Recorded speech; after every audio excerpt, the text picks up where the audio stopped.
damos antibióticos sin esperar los resultados, ¿sí?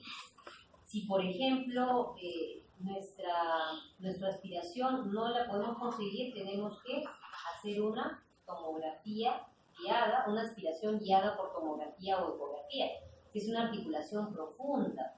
Por ejemplo, al tener unas articulaciones en la cadera, que no voy a ingresar con ninguna de las agujas de estándar, ¿no? Tengo que usar a veces las agujas de punción lumbar, porque es muy profunda. O en caso que mi sospecha fuera alta, y obviamente es un niño, le voy a hacer una artrotomía, que quiere decir voy a abrir la cápsula articular, ¿no? Muy bien. Si es no inflamatoria, obviamente, puede ser por cristales, será una artritis no bacteriana. Hacemos mi cultivo, obviamente los antibióticos que nosotros vamos a dar tienen que ser de amplio espectro. Esto es lo que nosotros llamamos tratamiento empírico. Para gram positivos y para gram negativos. Para gram positivos usamos para los cocos, nafcilina en Estados Unidos, nosotros usamos oxacilina, y para los meticilinos resistentes, porque generalmente son los estafilococos, la vancomicina. Y si son los bacilos gram negativos, ¿qué bacilo gram negativo conocen? Bacilo gram negativo, Escherichia coli, aminoglucósidos o cefaloporinas de tercera generación. Muy bien, y esperamos los cultivos salen después. Entonces, lo que quiero que recuerden ustedes es que lo más importante es drenar la articulación, ¿sí? Porque esto es ya parte del tratamiento y parte del diagnóstico, y dar los antimicrobianos de amplio espectro, que llamaba el tratamiento empírico. Esas son cosas que... La elección del antibiótico se basa en la admisión de gram, en la edad y en los factores de riesgo.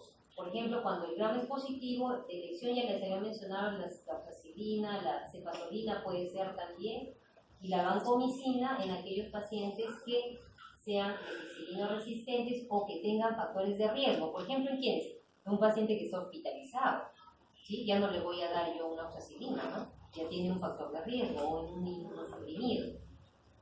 ¿Por qué hay que tener cuidado cuando demos? Porque esta es nefrotóxica, tener mucho cuidado. Cuando es gram negativo, la cefalosporina de tercera generación. Ya estoy hablando cuando ya le salió su tinción, ¿no? Pero tratamiento empírico quiere decir tratamiento para gram positivos y para gram negativos. Sale mi tinción, salen mis cultivos. Si es que hay falla, le cambiaré al antibiótico de acuerdo al antibiograma que tenga, ¿no? Si, por ejemplo, tenemos una infección por pseudomonas, la ceftriaxona no le va a hacer nada. Tiene que usar una cefalosporina antiseudomónica, que es la ceftazidima, y se tiene que combinar con un aminoglucósido. Y la duración del antibiótico será por al menos 14 días, y seguido por terapia oral por otros 14 días. Algo muy importante es que los pacientes pueden mejorar en 7 días. No por eso el paciente ya va a dejar de recibir su medicación. No, tiene que completar la medicación, porque si no va a recurrir y de verdad va a empeorar el cuadro. Entonces, esto generalmente pasa, los pacientes están hospitalizados, ¿no? Como este es un cuadro de vida o muerte, digamos, es una emergencia, el paciente se tiene que hospitalizar, que se sospecha. Tiene que estar hospitalizado 14 días y después de alta, las 2 semanas siguientes será vía oral. Por eso hay que concientizar bien al paciente que tiene que continuar al alta, no es que ya esté curado, sino que tiene que terminar los antibióticos por vía oral. Puede haber cursos más largos de tratamiento endovenoso de 3 a 4 semanas en algunos casos, generalmente en bacterias malas como las enterobacterias o las pseudomonas. La infección por gonococos, la terapia es de elección de la ceftriaxona o otra cefalosporina de tercera generación.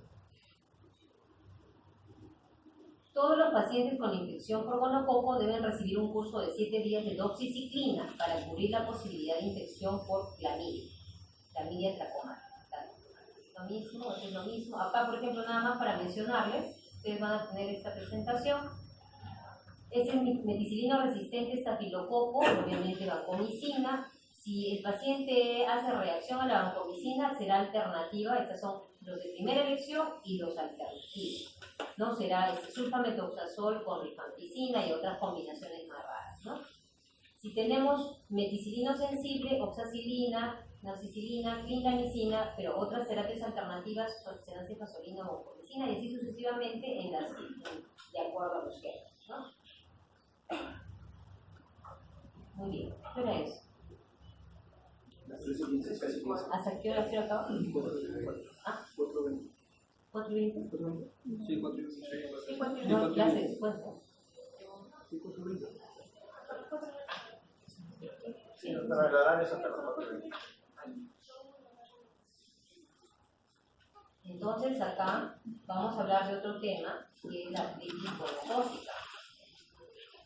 La artritis gonocócica se caracteriza por un compromiso articular como consecuencia de la infección diseminada. Entonces acá se ve un cuadro interesante que es el síndrome de artritis dermatitis, que se ve en un 60%, ¿no? Artritis hace la artritis y la dermatitis, que se caracteriza por esas lesiones musculosas, ¿no? O solo localizadas. Entonces, esa es la llamada triada: dermatitis, tenosinovitis y poliartritis migratoria. A ver, la otra que ha estado durmiendo toda la clase. ¿Qué es una tenosinovitis? Porque si no estamos hablando chino, tal vez para algunos, y no sabemos de qué estamos hablando. ¿Qué es una tenosinovitis?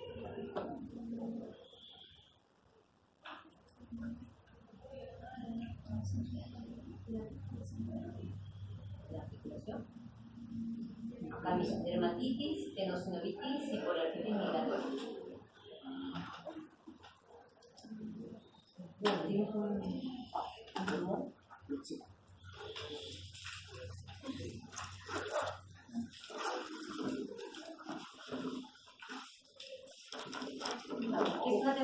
Yo les he dicho que si ustedes no preguntan, yo pregunto, o si yo estoy asumiendo que están entendiendo qué es una tenosinovitis, ¿no? Estamos hablando de tenosinovitis. Un ejemplo de una tenosinovitis.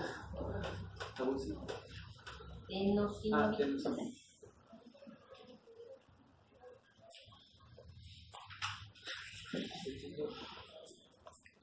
Eso es tan difícil, ¿no? Ya están en la mitad de tu curso, ¿eh? A ver, ha venido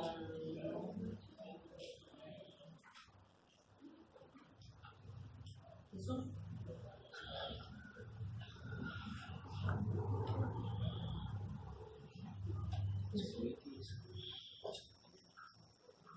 Tenosinovitis,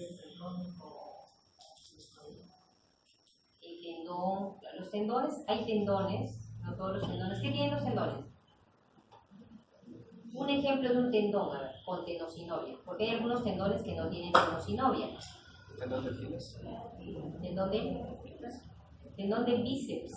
Ya, tendón de bíceps. Entonces, vean que este es mi tendón del bíceps. ¿Sí? Ese es mi tendón del bíceps. Ese tendón está cubierto por una, ¿cómo se llama? Una válvula sinovial. La válvula sinovial la cubre así, ¿no? Pero en condiciones normales, la vaina sinovial está adherida, ¿sí? En condiciones normales. Y cuando hay inflamación, hay infección, qué sé yo, cuando hay algo que le inflama, ¿de qué se va a llenar? De líquido. Eso es una tenosinovitis. Entonces, eso es lo que quiero que entiendan. La articulación es una cosa, el tendón es otra cosa, tenemos que saber.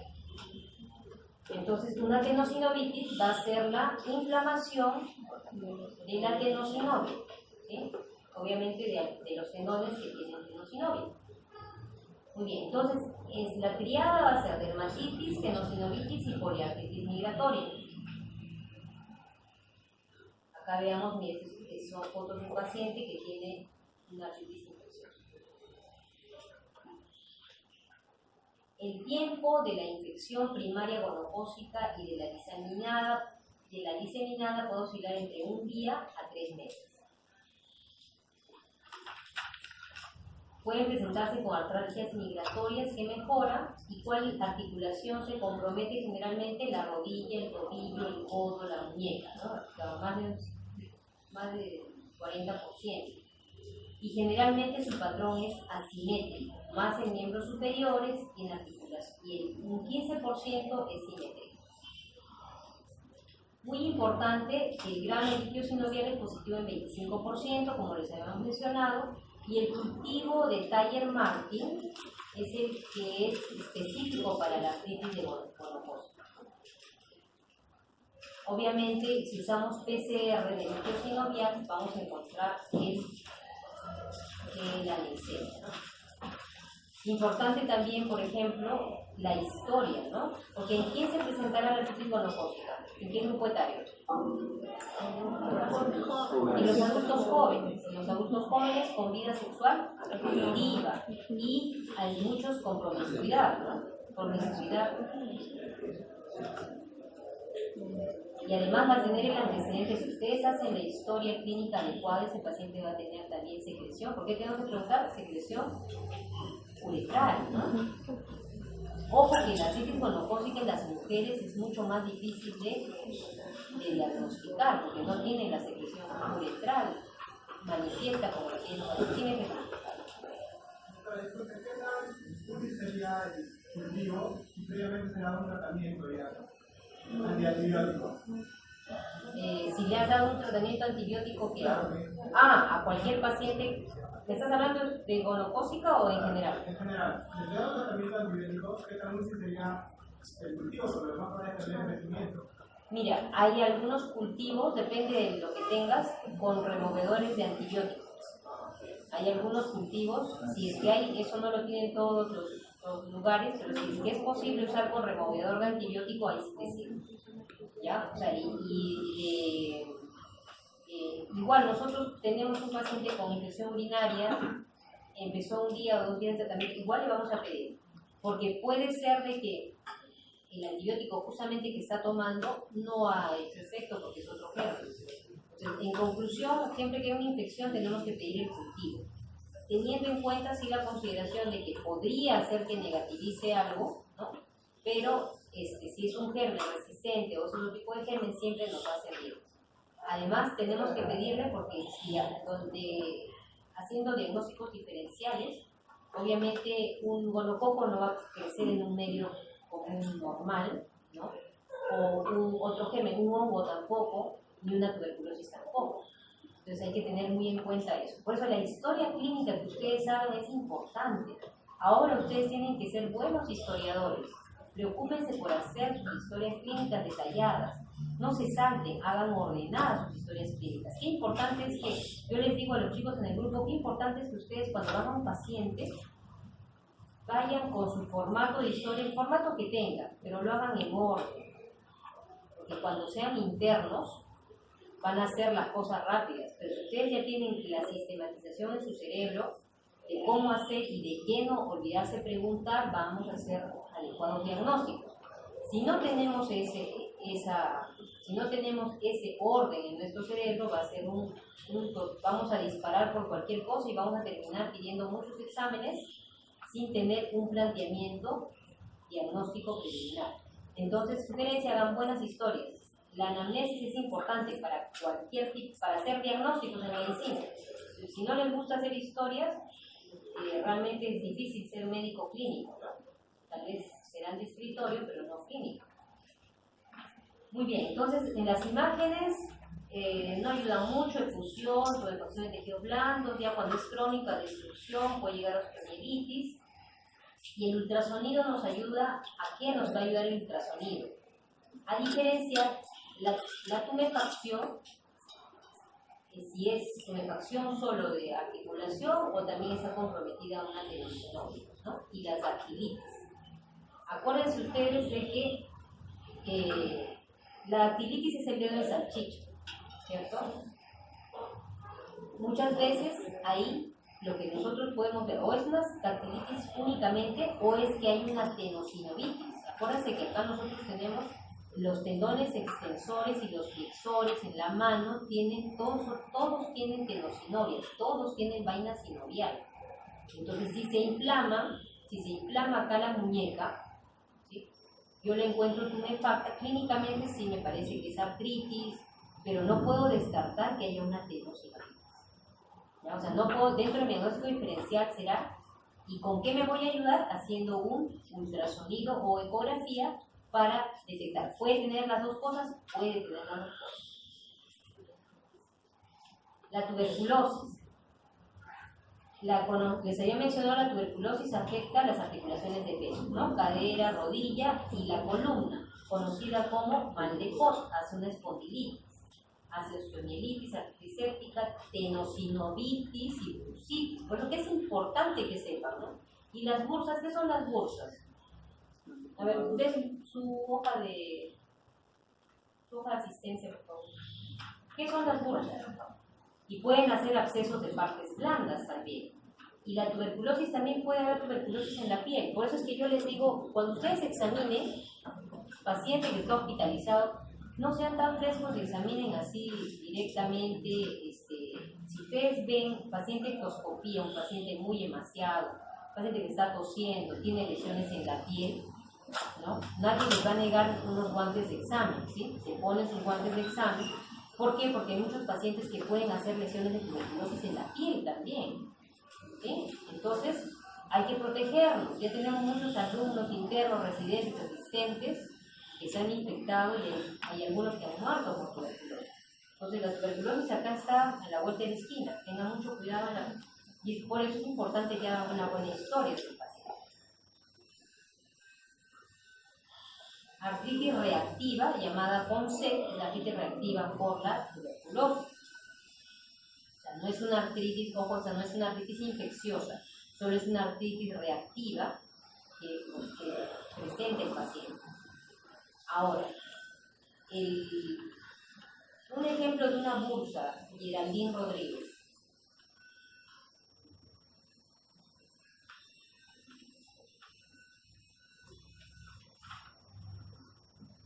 Geraldine, un ejemplo de una bursa.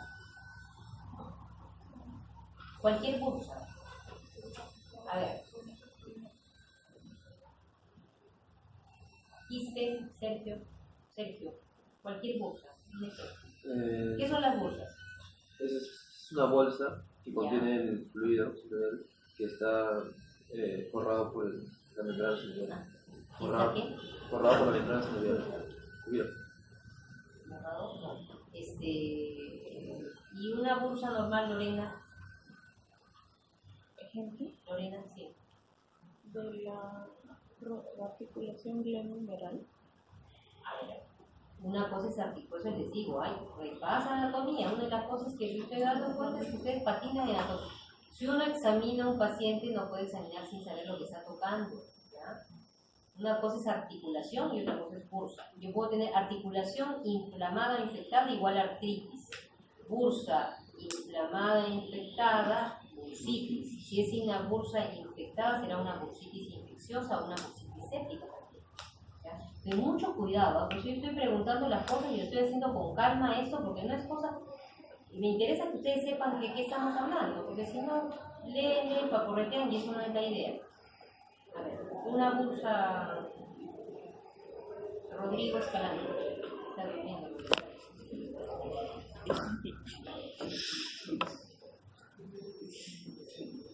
Enrique Torres.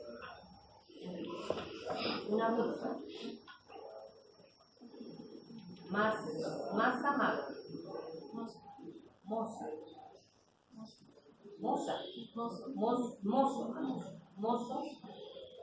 Una bursa mozo. Santiago. La bursa rotuliana, doctora. La bursa rotuliana, ya. ¿En dónde está la bursa rotuliana? Atrás de la rótula y sirve para amortiguar los golpes. Detrás de la rótula. A ver, dibújamela acá. O sea, tengo la, pero no, sí tengo la idea, pero exactamente no sé la ubicación. A ver, Jesús. Suprarrotuliana. La bursa suprarrotuliana. En la rodilla hay varias bursas, ¿no? Pero estamos hablando solo de una bursa. Y hay una bursa rotuliana, pero no está en la rótula ni detrás de la rótula. Hay una prerrotuliana también, o sea, la rótula sobre la rótula. Y hay infrarrotuliana. Anatomía, a ver, ¿quién tiene rodilla? Fernando, ¿has leído rodilla? Son tres bursas. A La ver. suprarrotuliana, la prerrotuliana y la infrarrotuliana. ¿Puedes dibujarla? Pierdan el temor, digan. Ustedes van a estar en algún momento de donde estoy yo. Es importante que ustedes sepan qué están hablando. Ya no se dando cuenta que a veces uno habla chino de lo que, y piensa que lo están entendiendo.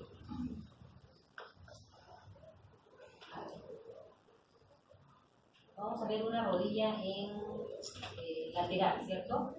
Ya. Tu compañero está dibujando la rodilla lateral.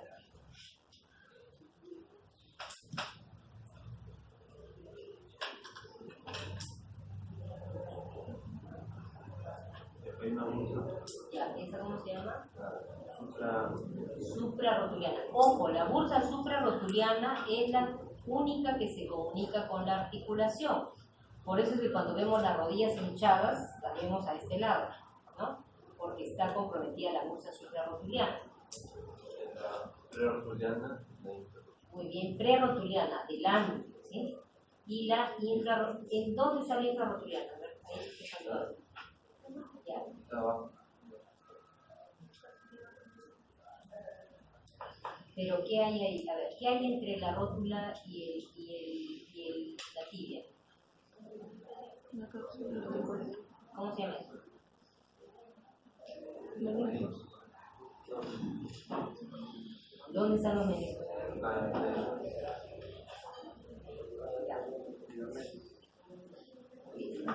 ver, permíteme un ratito. Una ropa, ¿no? Entonces, ¿cómo se llama esta estructura que está de acá para acá? ¿Cómo se llama esto? ¿Cómo se llama esto? Esto es el tendón cuádriceps y este será el ligamento rotuliano. Entonces, la bursa suprarrotuliana, la prerrotuliana, infrarrotuliana superficial, infrarrotuliana profunda. ¿Sí? Entonces, ahí clínicamente nosotros podemos sospechar que hay una bursitis ahí, pero no lo, si le hago una ecografía voy a ver si es la profunda o la superficial. ¿Ya?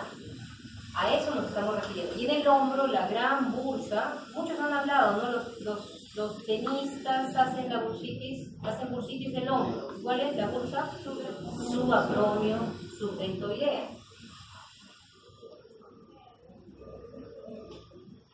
Muy bien. Entonces, en tuberculosis puede haber artritis periférica, compromete cadera, rodillas, también puede comprometer costillas, y obviamente a tuberculosis, pues los pacientes inmunosuprimidos, los que usan drogas endovenosas.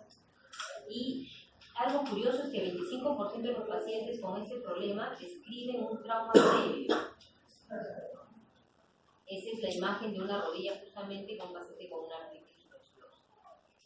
En la espondilitis vamos a ver resolución de los márgenes de la placa, estrechamiento y obliteración del espacio diezisco, abscesos paravertebrales, destrucción lítica del hueso, colapso vertebral o fractura, psicosis, ¿no? Colapso, estamos hablando de las vértebras son así como rectangulares, ¿no? Se colapsan, se aplastan. Y en la artritis periférica, por ejemplo, también vamos a ver la tríade de Femistelis, que son erosiones óseas periféricas con destrucción articular, estrechamiento del espacio y una osteopenia yusta articular. La tuberculosis tiene predilección en varios sitios de la cadera. Miren, ¿cómo se llama la articulación de la cadera? Coxofemoral. Esto se llama acetábulo y esto viene a ser la cabeza. Miren ustedes, digamos que es una imagen normal, miren cómo ha habido una erosión del espacio articular severa, ya no tenemos espacio articular ahí. Eso es por una artritis.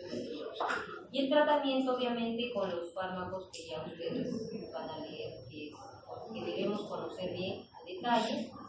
En espondilitis va a ser quirúrgico, lesión vertebral, laminectomía. Y ahora el otro tema que es brucelosis. La brucelosis, su presentación clínica va a ser como sacroilitis, o sea, en casi un 50%.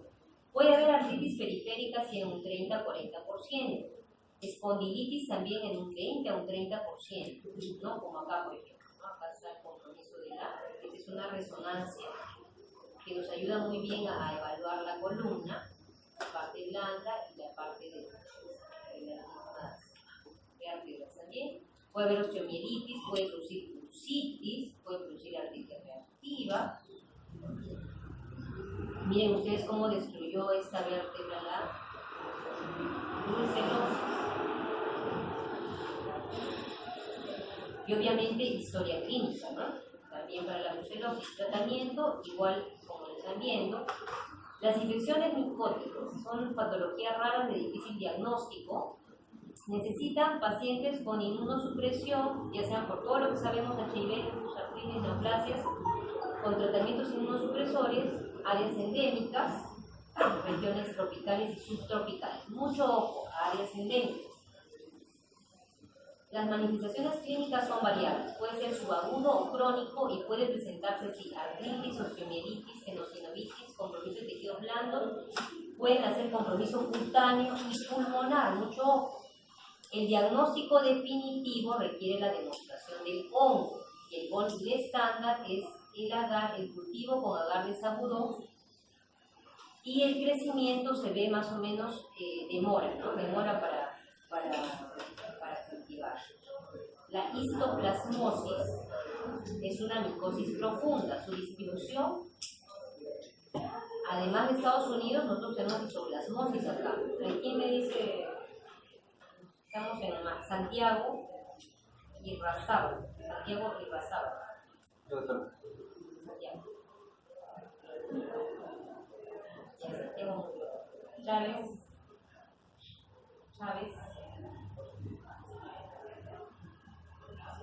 Acá en el Perú, donde a microbiología ya han llevado, ¿no?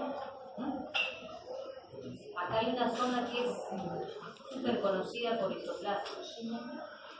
La infección ocurre al inhalar las esporas y ser fagocitado por los neumocitos, sufriendo una metamorfosis y da clínica de artralgias, artritis, migratorias, de grandes articulaciones, mialgias, fiebre, todo eso da la histoplasmosis. Tratamiento con AINES y también con itraconazol o amphotericina en pacientes con HIV, por ejemplo, o tratamiento quirúrgico. Romero, ¿ya se acordaron? ¿Alguien que se acordó? En la cueva de las lechuzas, ¿no? ¿Dónde queda la cueva de las lechuzas? Bingo María. Pues no se olviden, ahí no entren a las cuevas, ¿no? Allí en las lechuzas o cualquier cueva no entren a las cuevas, porque lo más probable es que haya hongos y eso les puede contaminar, inclusive a los inmunocompetentes.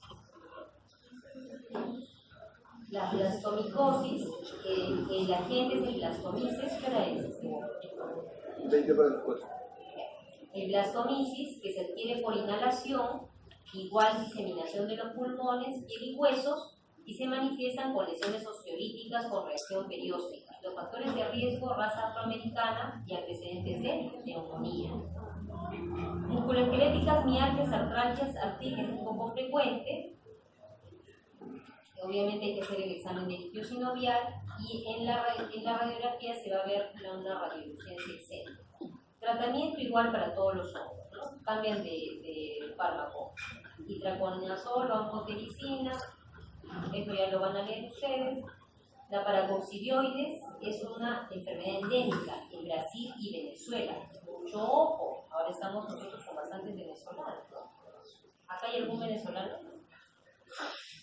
No se rían porque ya ahí están estudiando, ¿no? Tienen que incorporar. Y los venezolanos tienen con sus hijos y los que tienen posibilidades estudian en la universidad y van a hacer su competencia futuro, así que no se rían. El foco primario de infección son los pulmones. ¿Qué clínicas? Fiebre, úlceras orales, linfadenitis cervical, malestar general. Huesos que se comprometen: ojo, escápula, acromio, clavícula, costillas, húmeros, radio y falanges, ¿no? Es un poco diferente a lo que hemos visto anteriormente, ¿no? Son zonas que son muy frecuentemente comprometidas por otros gérmenes. La articulación acromio-clavicular usualmente se afecta por contigüidad y las lesiones en huesos producen dolor leve pero progresivo. Acuérdense que la mayoría de los hongos hacen compromiso pulmonar concomitante, o sea, piel, pulmón, ¿sí? Igual, tratamiento con antimicóticos, itraconazol, amphotericina. La coccidioidomicosis son unos hongos que están en el suelo. También hay áreas endémicas como México, Estados Unidos, Sudamérica. También nosotros tenemos coccidioidomicosis. Clínica igual: tos, disnea, fatiga, fiebre, artralgias, mialgias, que se hace rash, eritema nodoso o multiforme. ¿Qué es el eritema nodoso? Vinevi. ¿Qué es el eritema nodoso? ¿Sabes a qué me refiero con el tema nodoso? Quispe, casaico. ¿Alguna vez has visto un eritema nodoso? ¿Sabe qué es? Panampa, ¿no? Zárate. Eritema nodoso. Basalar. El eritema nodoso es una paniculitis. ¿Qué quiere decir paniculitis? Es una inflamación del tejido celular subcutáneo, ¿no? Es parecido clínicamente a una celulitis, digamos, pero es nodular, por eso es eritema nodoso, porque son como nodulaciones y generalmente se presentan en las piernas y son dolorosas. ¿Ustedes han ido a Huachipa? ¿Les han picado los zancudos ahí? Y el que es más alérgico se le inflaman mucho esas picaduras, ¿cierto? Son parecidos al eritema nodoso en todas las piernas, ¿ya? Porque si no tienen el antecedente de eso, es solamente para que tengan la idea, ¿ya? Pero les digo, si ustedes no, yo estoy pasando y parece que saben todo, ¿no?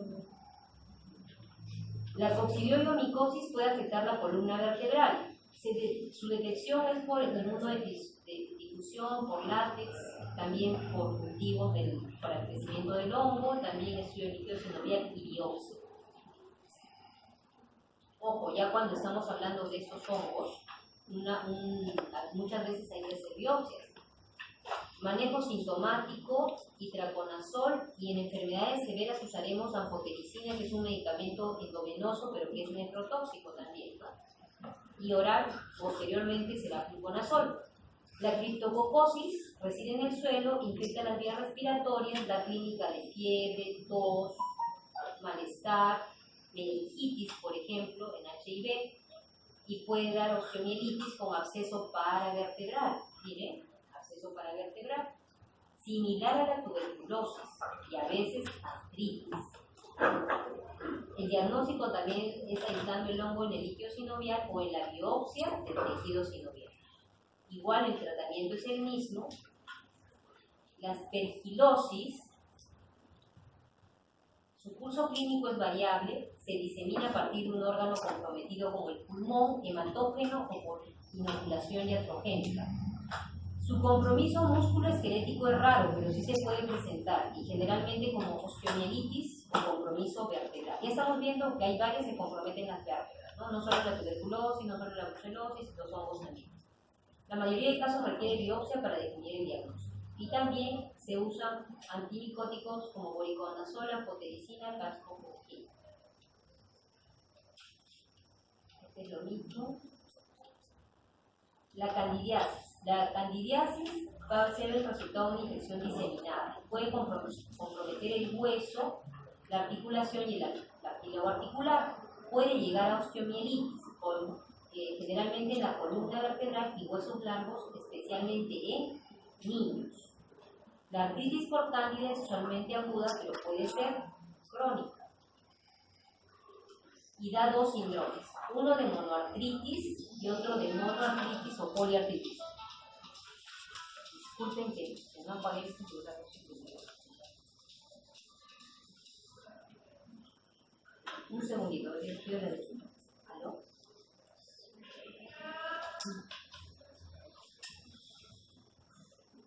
Ay, disculpa.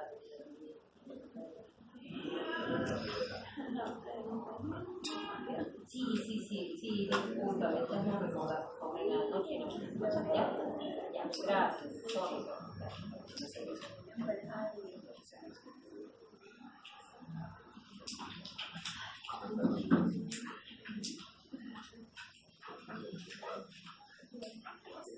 ¿Cuánto nos queda? Media hora. A ver, ¿quieren descansar un ratito? No, ¿O continuamos? Continuamos, ya. Entonces, dos síndromes, como monoartritis y monopoliartritis, poliartritis como complicación de una candidiasis diseminada y hematoma. La clínica va a ser similar a la artritis biógena. Lo diferente a los otros es que hace un compromiso de costo control en usuarios de drogas endovenosas. El líquido sinovial es de tipo inflamatorio, predominantemente polimorfonucleares. Las imágenes, radiografía, gamografía, resonancia y el tratamiento anfotericina. Ojo que la candidiasis también la vamos a ver en aquellos pacientes con infecciones de prótesis, ¿ya? Pero en aquellos pacientes que su prótesis se le contaminó por cándida, hay que sacar la prótesis. Tienen que remover la prótesis. La esporotricosis, el hongo es la esporotricosis Schenki, es un hongo dimórfico y es más frecuente en jardineros, granjeros, mineros, pacientes inmunosuprimidos. Por eso la ocupación es importante, ¿sí? La clínica, lesiones en la piel, especialmente en manos, nódulos pequeños, pustulares, ulcerados, ¿no? ¿Dónde vimos también que habían lesiones pustulares?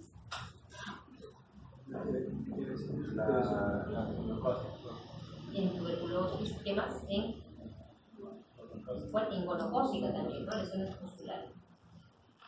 En las placas, osteopenias, lesiones líticas, estrechamiento del espacio articular y el tratamiento quirúrgico y traconazol. Doctora, ¿se puede presentar esa enfermedad también en aquellos que, digamos, suelen reposar en el césped o necesariamente por cortes o porque trabajan en planta? No, básicamente está asociado no es necesariamente por reposar en el césped, o sea, sino es generalmente por la manipulación, ¿no? Los jardineros hacen esa manipulación y si estamos en una zona, eso que no se presenta normalmente acá, sino que en zonas en las que haya estos tipos de hongos que generalmente son áreas endémicas. Ok, entonces, ahora vamos a hablar sobre las artritis virales. Ya hablamos un poquito, hace un ratito hablamos de qué virus, por ejemplo.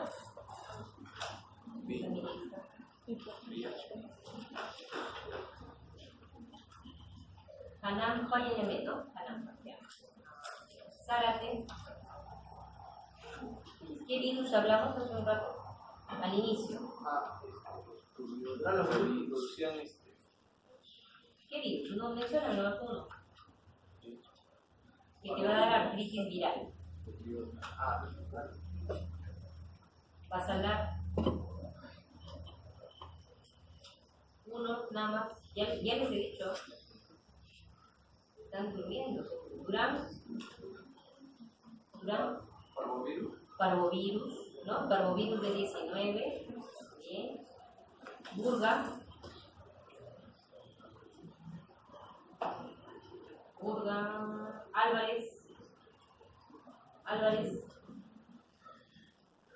Álvarez no está. Álvarez, Cabrera, Marco Antonio. ¿Quién le ha puesto a Álvarez? Si yo no lo veo a Álvarez.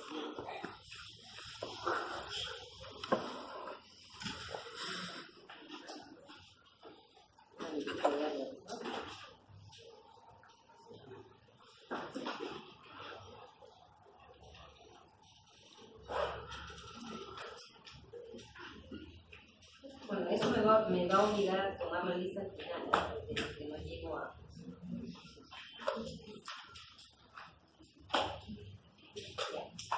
A ver, roncal.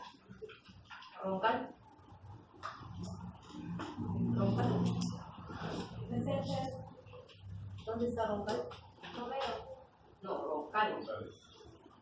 Roncal Romero, Ángela. Roncal Romero. Sí, Roncal Romero.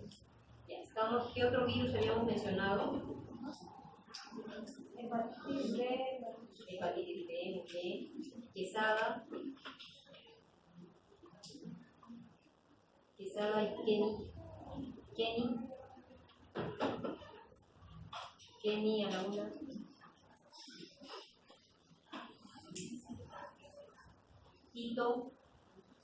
Tito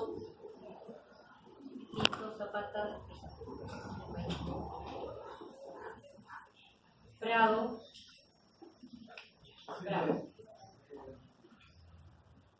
Alfavirus. Los alfavirus, ¿no?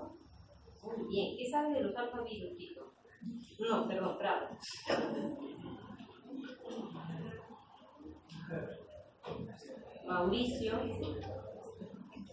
Mauricio Fernández, Paxi. Mauricio Fernández no está. Porque acá la misma letra es de 3. Paxi, la misma letra, el mismo color lapicero. Paxi, Martínez, Palomino,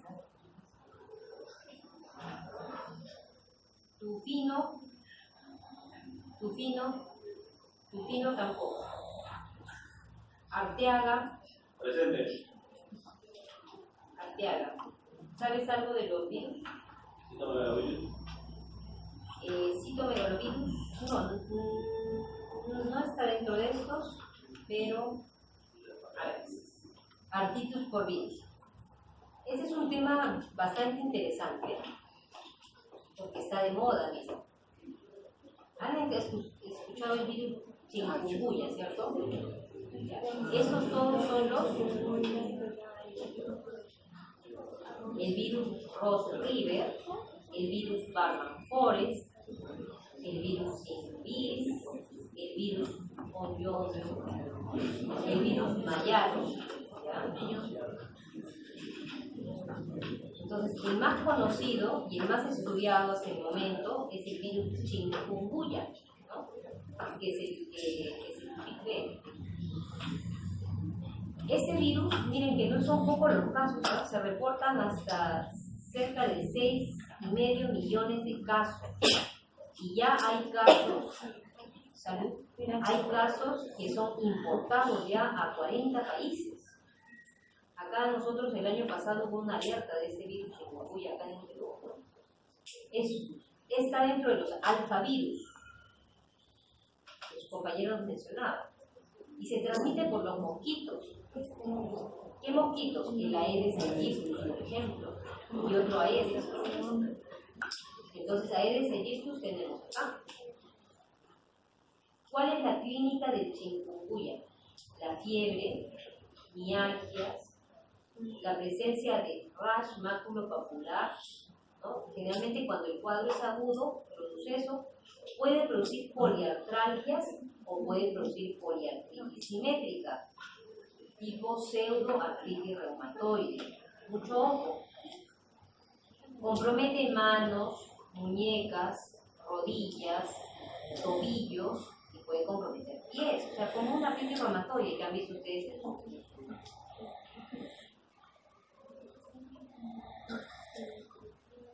Ahora, en el laboratorio, ¿qué van a encontrar?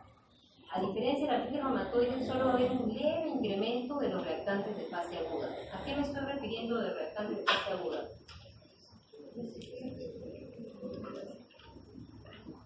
Arteaga me contestó, ¿cierto? Brian Díaz.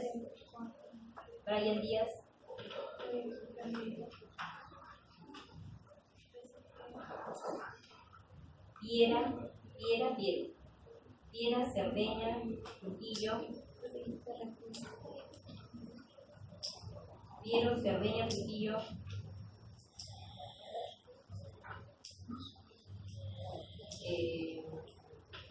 Salvador, no sé qué digo, ¿no? Calderón, Salvador. Dávila, Jesús. Maella, Becky, Maella. Casani Quinto.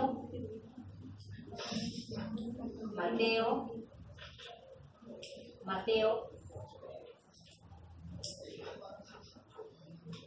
Rodríguez, Guillermo, Fernando.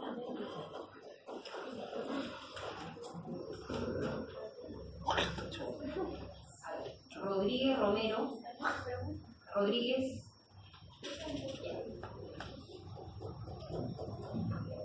Angie Rodríguez. ¿Cuáles son los reactantes de fase aguda que conoces? ¿A qué me estoy refiriendo con reactantes de fase aguda? Yo lo he puesto así nada más.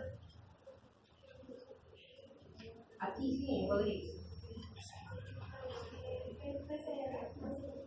BCG, PCR, muy bien. Angie Roncal. Angie.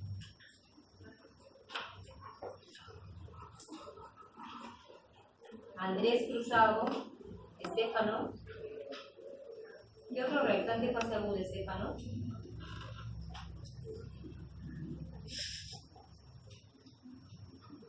Clase del viernes. Reactante de fase aguda. Examen el viernes, ¿no? Ponce Moretti. Ponce conocido, creo. Ponce Moretti no está.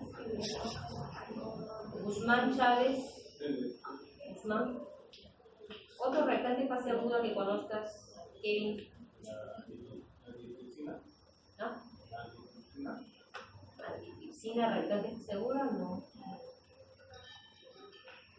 Algo que está en el perfil de coagulación. Cruz, Alberto. Cruz está presente. Cruz. Fernando. El fibrinógeno. Melgarejo.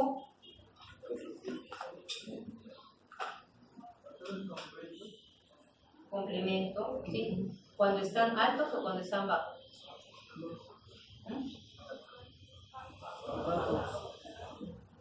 Melgarejo, Melgarejo, ¿cierto? Ya. Rosado.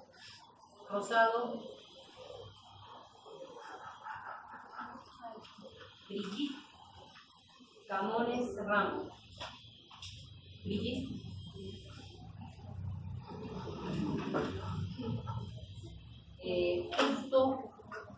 Justo Quispe Marisol, Justo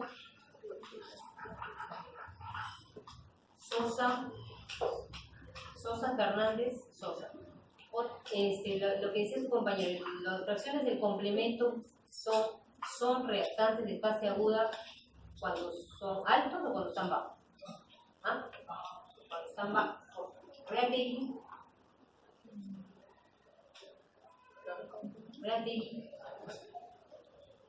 Lo mismo, la misma pregunta. ¿Altos o bajos? Bajos. Sáenz, Vázquez, Carolina Sáenz.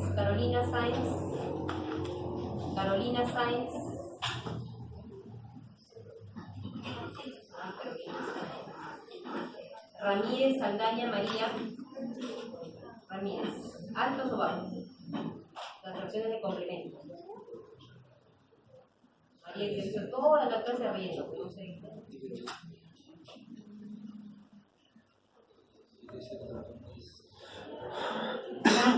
Grande Ramírez. ¿Altos o bajos? Altos. Grande. Son altos. Como reactantes de fase aguda, están altos en complemento. ¿Ya? Y están bajos cuando van a estar, cuando nosotros vemos en los complementos C3 y el C4, generalmente bajos, los usamos para qué tipo de enfermedad. Para el lupus. Eso nos va a ayudar a ver actividad de la enfermedad, pero ahí se va a consumir el complemento, entonces va a estar bajo. ¿Ya? Grande estaba presente, ¿no? Grande. Ok, entonces leve incremento en los... Y hay muchos más, ¿eh? Lean una lista así grande, amiloide, ya, leve incremento de reacciones agudas. Y los inmunológicos van a estar negativos. O sea, en mi poliartritis, ¿cuál va a ser mi plan de trabajo? A ver, porque acuérdense que es una poliartritis, ¿no? Grande, estamos en grande, Cacho de la Cruz. Jocelyn, ya. ¿Qué inmunológicos? ¿Sabes de qué estamos hablando? De una poliartritis tipo pseudoartritis reumatoide. ¿Qué inmunológicos le pedirías?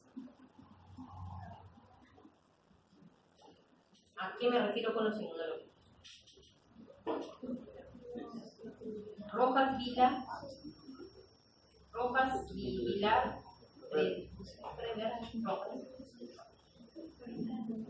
¿Qué le pido el de inmunológico? Factor reumatoideo, muy bien. Gabriela Rivera. ¿Qué más?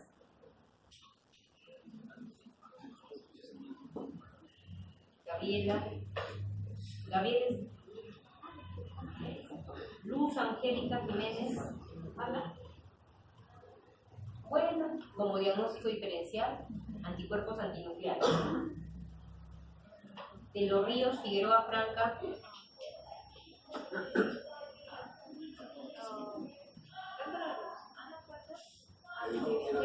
Ya dijo tu compañera.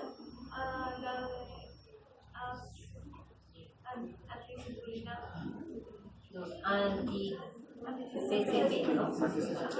Anticuerpos cíclicos citrulinados. Tú eres de los Ríos, ¿no? Sí, Fran. Scaletti y Scaletti.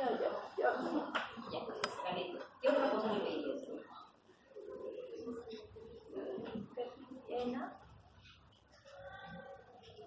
Es un paciente que decíamos que tiene fiebre, ¿no?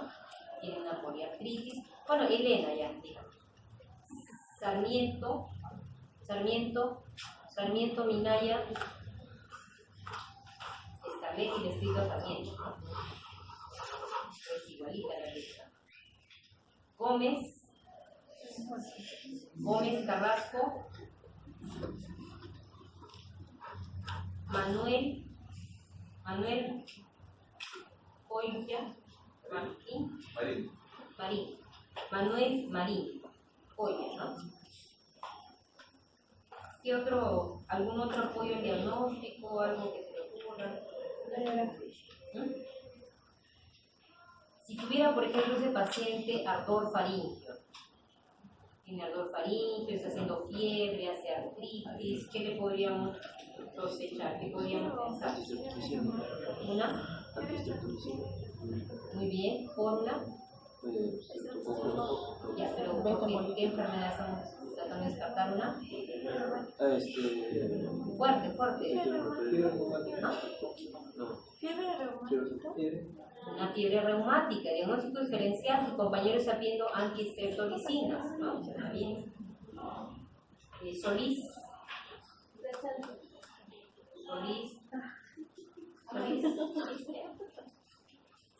Entonces tiene todos los inmunológicos negativos. Y la serología que se aplica para este virus se hace con ELISA, el método es ELISA.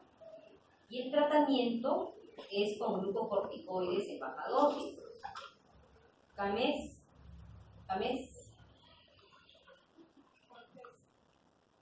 Cortés, Olano, Ruiz. Cortés. ¿Qué glucocorticoides conoces, Rubí? Muy bien. ¿Qué otro más? Pamela Honores. Pamela Honores Díaz no está.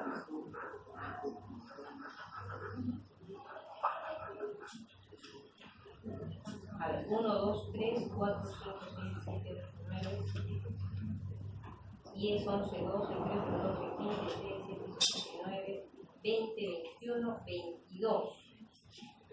Fantástico. Ya, prednisona. ¿Qué otro más conocemos? Dexametasona. Dexametasona, ya, hidrocortisona, ¿qué más? Ya me dijeron dexametasona, betametasona, metilprednisolona, deflazacort, es un corticoide que es oral, ¿ya? Entonces, en este caso no vamos a usar ni metilprednisolona, porque la metilprednisolona es para pulsos, dosis muy altas, ni hidrocortisona, que son todos endovenosos. No usaremos triamcinolona tampoco, dexametasona hay vía oral y vía endovenosa, pero usaremos solo, se podría usar vía oral, pero es un poco más complicado, es usar de preferencia la prednisona. AINES, de preferencia los AINES, antiinflamatorios no esteroideos, como cuáles, por ejemplo, un AINE, diclofenaco, ¿no? Naproxeno, ibuprofeno, etc. Ya, ojo, antes de ver esto, se ha visto que algunos pacientes, ojo, eso no se olviden, algunos pacientes que tengan predisposición genética, al ser expuesto por este virus, pueden desarrollar sí artritis reumatoide o pueden desarrollar espondiloartritis o pueden desarrollar crioglobulinemias, ¿ya? Por eso es que se ha visto últimamente que a esos pacientes refractarios que hacen un cuadro crónico, no al agudo, paciente agudo que hace solo sintomáticos, pero aquello que cronifica se le da bajas dosis de corticoides, menos tiempo posible, hidroxicloroquina, inclusive unos estudios con metotrexato y sulfasalazina, por lo que les había mencionado, ¿no? Es un campo todavía interesante, pero ya tenemos que saber nosotros. ¿Y dónde vemos nosotros chikungunya? En África, ¿no? Generalmente es en África, en los países endémicos. Hay zonas que son endémicas. Muy bien. ¿Alguna pregunta? Hemos corrido en el hecho que ya la parte de tratamiento, si ustedes lo revisan bien, porque se lo entra por acá, lo entra por acá.